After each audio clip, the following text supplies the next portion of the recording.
मैं पिछले 5 सालों से इंग्लिश पढ़ा रहा हूँ। इस दौरान मैंने कई डिफ़िकल्ट एग्ज़ाम्स की इंग्लिश पढ़ाई। तो इसमें मैंने एक चीज़ नोटिस करी कि 95 नंबर आए थे इंग्लिश में +2 में। अब मेरे से लेकिन बोली नहीं जाती। बाद में जब नौकरी मिलनी है तब ये नहीं कहना कि तेरा स्कूल ये था, तेरी इंटरव्यू ऐसे, तेरा स्कूल है, तेरी इंटरव्यू ऐसे। इंटरव्यू सबका एक जैसा और उसमें क्या है, इंग्लिश है। तो जब ना इंग्लिश माहौल में है, ना इंग्लिश किताबों में, तो इंग्लिश यहाँ कैसे आएगी, यहाँ कैसे आएगी, यहाँ कैसे आएगी, कुछ नहीं पता। तो अब मैं क्या करूँगा, आपको ये बताऊँगा कि मैंने यहाँ, यहाँ और यहाँ इंग्लिश कैसे लाई।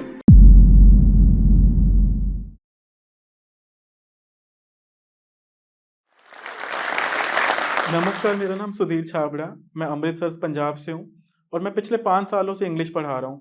इस दौरान मैंने कई डिफ़िकल्ट एग्ज़ाम्स की इंग्लिश पढ़ाई, जैसे जीमैट, जीआरई, कैट और इंटरनेशनल एग्ज़ाम्स भी पढ़ाए जैसे IELTS, TOEFL, PTE, Michigan English test.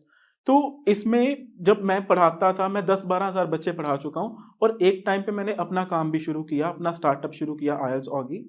तो इसमें मैंने एक चीज़ नोटिस करी कि कुछ लोग इंग्लिश तो सीखना चाहते हैं लेकिन इंग्लिश की उतनी रिस्पेक्ट नहीं है। दोस्तों, आज इस वीडियो में मैं अपनी जर्नी के थ्रू इंग्लिश के 4 पहलुओं की बात करूँगा। वो पहलू है क्या कि एक तो इंग्लिश ज़रूरी क्यों है?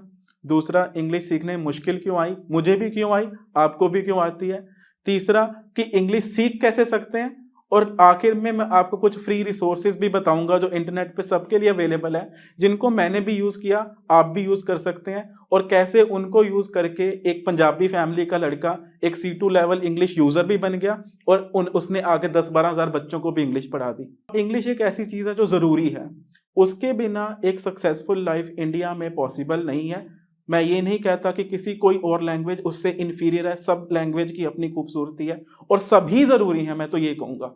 लेकिन इंग्लिश भी ज़रूरी है। अब देखो, चाहे भारत है, चाहे कुछ और भी देश हैं, उनके कई पहलू ज़िंदगी के ना, जैसे एग्ज़ाम्स, कम्युनिकेशन, एंटरटेनमेंट, मनोरंजन, बहुत कोई चीज़ें जो हैं वो इंग्लिश से जुड़ चुकी हैं। आप कॉफ़ी विद करण देखना चाहते हो, देख लोगे हिंदी में? नहीं। तो अब उससे भी अच्छी बात क्या कहता हूँ कि मैं कहता हूँ आपको एक एम है ज़िंदगी का, आपका एक मकसद है कि आपको एमबीए करना है। एमबीए बाहर से करना तो चलो इंग्लिश ही इंग्लिश है, लेकिन अगर इंडिया से भी एक अच्छे इंस्टीट्यूट से करना है, जिन्हें हम आईआईएम्स कहते हैं, मैं उनके लिए पढ़ाता रहा हूँ, अभी भी पढ़ाता हूँ, तो उसमें तो पहला सेक्शन ही इंग्लिश का आ रहा है। अब क्या कहोगे, क्योंकि उसमें इंग्लिश है तो मैं कहते पेपर ही नहीं दूंगा, मैं एमबीए छोड़ रहा हूँ जी? नहीं, ऐसा तो नहीं होता। हम उसकी रिस्पेक्ट करते हैं लैंग्वेज की, उसको पढ़ लेते हैं। अच्छा, अकेला वो नॉलेज वाली कोर इंग्लिश ही नहीं कि जो पेपर में आनी है, जो उसके प्रैक्टिकल स्किल्स हैं इंग्लिश के। एमबीए का कहते हैं एप्टीट्यूड एग्जाम करने के बाद आपको करना है उसका इंटरव्यू क्लियर। तो इंटरव्यू में वो अगर इंग्लिश में आपसे क्वेश्चन पूछ रहा है तो आप क्या कहोगे कि मेरे से इंग्लिश से बोला नहीं जाएगा, आप अपने कम्युनिकेशन स्किल्स नहीं शो करोगे। क्या गलत है एक लैंग्वेज सीखने में? कुछ भी नहीं। मैं पेपर को भी छोड़ देता हूँ, आपको यूट्यूबर बनना है, अगर आप कहते इंग्लिश में नहीं बोलते तो क्या भारत के बाहर आपकी वीडियो चल पाएगी? नहीं। तो बात तो ये होगी, अब तो मैंने इस पे डाला कि कहते इंग्लिश क्यों ज़रूरी है। लेकिन फिर चलो अब दूसरी बात करते हैं कि इंग्लिश में प्रॉब्लम्स क्यों आती हैं? इंग्लिश सीखना भारतीयों के लिए मुश्किल क्यों हो जाता है? मैं ये कहूँगा कि यहाँ पे भी एक डिवाइड है, यहाँ पे भी 2 तरह के लोग हैं। सबके लिए इंग्लिश सीखना मुश्किल नहीं होता। सबके लिए इंग्लिश सीखना इसलिए मुश्किल नहीं होता क्योंकि एक सेक्शन ऐसा है जिसका माहौल ही सारा इंग्लिश में है। जो महँगे स्कूल में पढ़ रहे हैं, जिनके घर में इंग्लिश बोली जा रही है, जो इंग्लिश फ़िल्में देख रहे हैं, उनके लिए तो मुझे लगता है जैसी हिंदी है वैसी ही क्या है, इंग्लिश हो गई है, या कई बार इंग्लिश बेहतर है और हिंदी उससे थोड़ी कम है। लेकिन एक सेक्शन ऐसा भी है, जिनमें से मैं भी निकला हूँ, कि जिनका जिनका माहौल इंग्लिश नहीं है। तो वो सेक्शंस कौन से हैं? एक तो है जिनके स्कूल्स में ये होता है कि इंग्लिश उसी लेवल तक की सिखाई जाती है कि आपका स्कूल का पेपर या बोर्ड का पेपर क्लियर हो जाए, पास हो जाओ। या फिर दूसरा, जिनके पेपर भी हिंदी में ही हैं।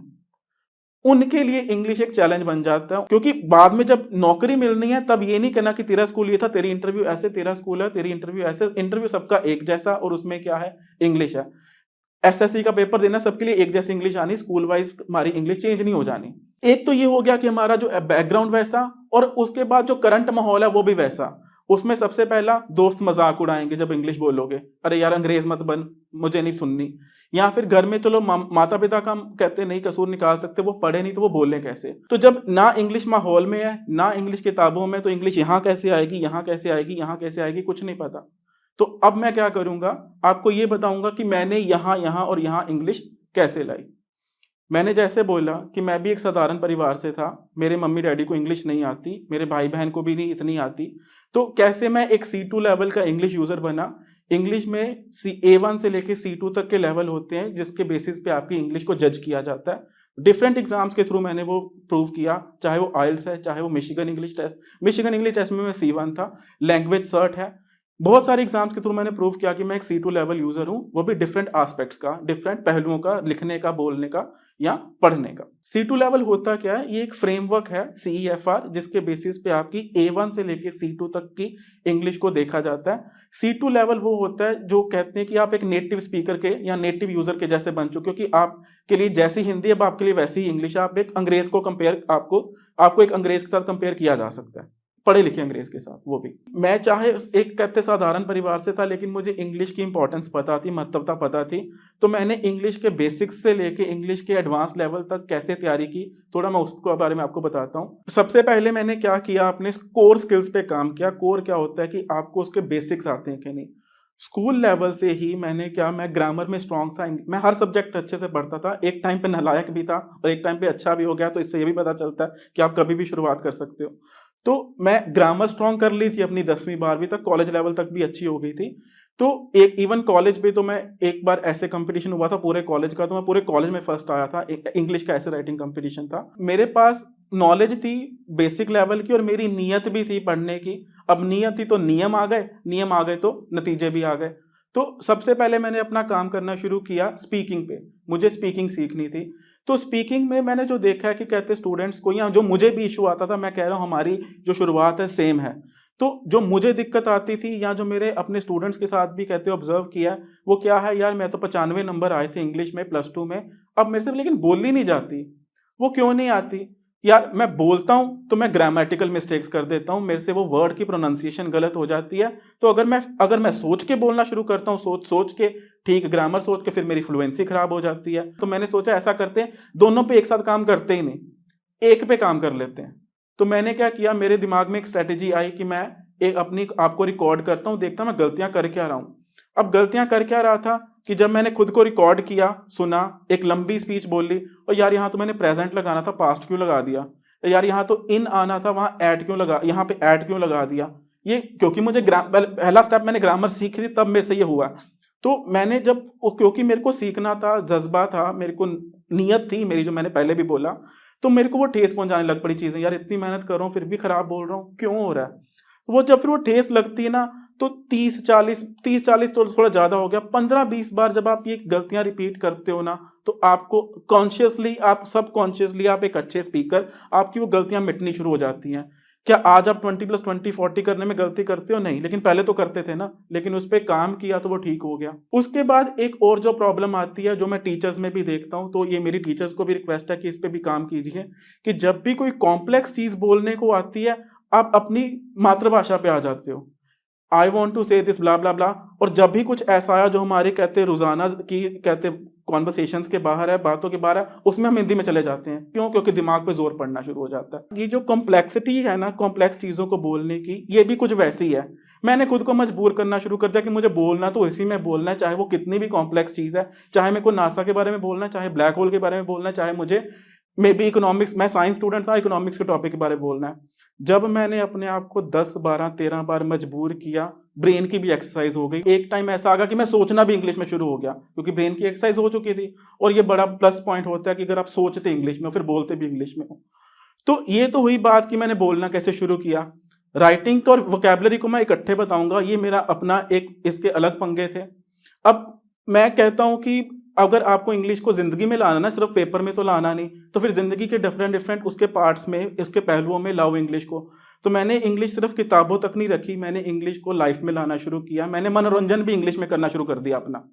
मैंने इंग्लिश फिल्में देखनी शुरू कर दी, मैंने इंग्लिश गाने सुनने शुरू कर दिए, इंग्लिश किताबें पढ़नी शुरू कर दी। कोई भी काम इजी नहीं है। स्टार्टिंग में हो सकता है बुरा लग सकता, बोरिंग लग सकता है, लेकिन कोई बात नहीं। स्टार्टिंग में कहते नहीं पसंद आए चार्ली पुथ के गाने, लेकिन बाद में ठीक होने शुरू हो गए। स्टार्टिंग में पसंद नहीं आई कोई किताब, जैसे मेरे को याद है पहली किताब मेरी थी life is what you make it, या कुछ इसके आसपास। लेकिन 2-3 किताबों के बाद मार्क मैनसन की किताबें पढ़ी, ज्ञान भी मिला और इंग्लिश भी पढ़ी, तो उसके बाद वो मेरी लाइफ का एक पार्ट बन गए, तो वो मेरा एंटरटेनमेंट का हिस्सा बन गए। अब जैसे मुझे फ़िल्म्स देखने का शौक था और मुझे फ़िल्म्स रिव्यू लिखने का भी शौक था, और मुझे लगता है फ़िल्म रिव्यूअर्स तो अपनी इंग्लिश के लिए बदनाम है कि ऐसे वर्ड्स को यूज़ कर रहे हैं। तो मैं भी उनको फ़ॉलो करते-करते मैंने भी ऐसी वोकैब्युलरी यूज़ करनी शुरू कर दी। मेरा मज़ाक भी बनता था, क्या ज़रूरत थी इस वर्ड की? मैं कहता था मुझे थी, क्योंकि मेरी प्रैक्टिस हो रही थी। मैं वर्ड स्क्रीनशॉट लेता था डिक्शनरी से, सुबह उठ के रिवाइज़ भी कर लेता था और उनको राइटिंग में अप्लाई भी करता था। एक तो राइटिंग स्किल्स इम्प्रूव हुए और इंग्लिश में वोकैब्युलरी इम्प्रूव हुई, तो आपस में वो कनेक्शन बन गया। अब मेरी किताबें इंग्लिश, मेरी ज़िंदगी इंग्लिश, मेरी कॉन्वर्सेशन इंग्लिश, मेरा एंटरटेनमेंट इंग्लिश, तो वो तो फिर क्या हुआ कि जैसे मैं हिंदी पंजाबी यूज़ कर रहा था, वैसे ही मेरी इंग्लिश बन गई। तो आज जो है मैं अपना एक C2 लेवल यूज़र बन चुका हूँ, यूके की कंपनी लैंग्वेज सर्च से। उससे मेरा सर्टिफिकेट आप मेरी वेबसाइट पे जाके देख सकते हैं। तो इन सजेशंस के साथ अगर आप भी अपनी हेल्प करना चाहे कर सकते हैं। आपको 16 एग्ज़ाम्स क्लियर करने की ज़रूरत नहीं जैसे मैंने किए हैं, क्योंकि मैं तो टीचर हूँ। लेकिन आप कम से कम 1, 2, 3 भी कर लेंगे ना, तो आपका जो इंग्लिश का लेवल है बहुत कॉन्फिडेंस उसका जो है बढ़ जाएगा आपका इंग्लिश के प्रति। चाहे वो कोई भी एस्पेक्ट है इंग्लिश का, कोई भी पहलू है। चलो मैं आपको कुछ रिसोर्सेज़ बताता हूँ। अगर आपने स्पीकिंग की प्रैक्टिस करनी है तो एक प्लेटफ़ॉर्म है इंटरनेट पे स्मॉल टॉक। ये प्लेटफ़ॉर्म क्या करता है, आपकी स्पीकिंग रिकॉर्ड करके आपको आपकी गलतियाँ बताता है, चाहे वो ग्रामेटिकल है, चाहे वोकैब्युलरी है। आपको ग्रामर पढ़नी है, मैकमिलन डिक्शनरी है, कैम्ब्रिज डिक्शनरी है, बहुत अच्छे तरीके से समझाते हैं कि ये वर्ड के साथ ये प्रीपोज़िशन, ये इफ़ कंडीशनल्स हैं, ये ऐसे। ये सारे लिंक्स आपको मिल जाएँगे नीचे। और आपको पंक्चुएशन पढ़नी है, thepunctuationguide.com, बहुत ही सरल तरीके से पंक्चुएशन सिखाई हुई है, बहुत ही अच्छे तरीके से। राइटिंग के लिए आप कोई अच्छा राइटर एज़ एन टीचर ढूँढिए जो आपको फीडबैक दे सके और उसकी क्रेडिबिलिटी जान के, तो उससे आपकी राइटिंग भी इम्प्रूव होगी। आप ये सब करिए तो देखिए आपको एक तो इंग्लिश से प्यार हो जाएगा और आप एक अच्छे इंग्लिश यूज़र बन जाएंगे। Best of luck. ये कहानी तो हमने सुन ली और अब हमने ये भी डिसाइड कर लिया कि हम एक कदम लेंगे अपनी पर्सनल ग्रोथ की तरफ जोश स्किल्स के साथ। पर जोश स्किल्स ऐप एक्चुअली चलती कैसे है, इसके अंदर क्या है, चलो 1 मिनट में जल्दी से ये देखते हैं। सबसे पहले नीचे दी गई पिन्ड कमेंट की लिंक पर क्लिक करें और इससे जोश स्किल्स ऐप डाउनलोड करें। डाउनलोड करने के बाद हम इस लैंडिंग पेज पर लैंड होंगे। यहाँ पर अपनी बेसिक इन्फॉर्मेशन भरें। इसके बाद आप जोश स्किल्स ऐप के इंग्लिश के साथ साथ सारे कोर्सेज एक साथ देख सकते हैं, from personality development, personal finance to business, सारे कोर्सेज। पर चलिए पहले इंग्लिश कोर्स एक्सप्लोर करते हैं। इंग्लिश कोर्स के अंदर हमें basic grammar, vocabulary, reading, writing, ये सब की थ्योरी तो मिलती ही है। ये प्री रिकॉर्डेड लेक्चर्स होते हैं, तो आप अपनी कन्वीनियंस के हिसाब से इन्हें कभी भी देख सकते हैं। इसके बाद आता है मोस्ट ऑफ द स्टूडेंट्स का favourite feature, which is practice with partner feature. यहाँ पर हम एक्चुअली अपने ही जैसे जो स्टूडेंट्स के साथ इंग्लिश बोलने की प्रैक्टिस कर सकते हैं, क्योंकि सामने वाला भी आप ही की तरह एक इंग्लिश लर्नर है, तो कोई आपका मजाक नहीं उड़ाएगा। और वो माहौल जो हमें अपने गांव, शहर, स्कूल, कॉलेज में नहीं मिल पाया, वो इस फीचर के थ्रू हमें मिल रहा है। इसी तरह हर दिन 15 मिनट प्रैक्टिस करके वो स्टूडेंट्स जो बिल्कुल ज़ीरो इंग्लिश जानते थे, हिंदी मीडियम, मराठी मीडियम से पढ़े हुए थे, आज 15 मिनट आराम से किसी से भी कॉन्फिडेंटली इंग्लिश में बात कर पाते हैं। ये सब डेली प्रैक्टिस की वजह से। तो चलिए अभी अपनी पर्सनल ग्रोथ की तरफ पहला स्टेप लेते हैं, जोश स्किल्स ऐप डाउनलोड करके। नीचे दी हुई लिंक पर क्लिक करें, ऐप डाउनलोड करें और आज ही से सीखना शुरू करें। जोश टॉक्स अब स्पॉटिफाई एक्सक्लूसिव पॉडकास्ट है, जिसके साथ जोश टॉक्स की सभी कहानियाँ ऑडियो फॉर्मेट में अपलोड होंगी केवल स्पॉटिफाई पर। और हाँ, अगर आपको ये वीडियो अच्छी लगी तो आप जोश टॉक्स पॉडकास्ट को फॉलो कर सकते हैं और सुन सकते हैं ऐसी कई प्रेरणादायक कहानियाँ सिर्फ स्पॉटिफाई पर।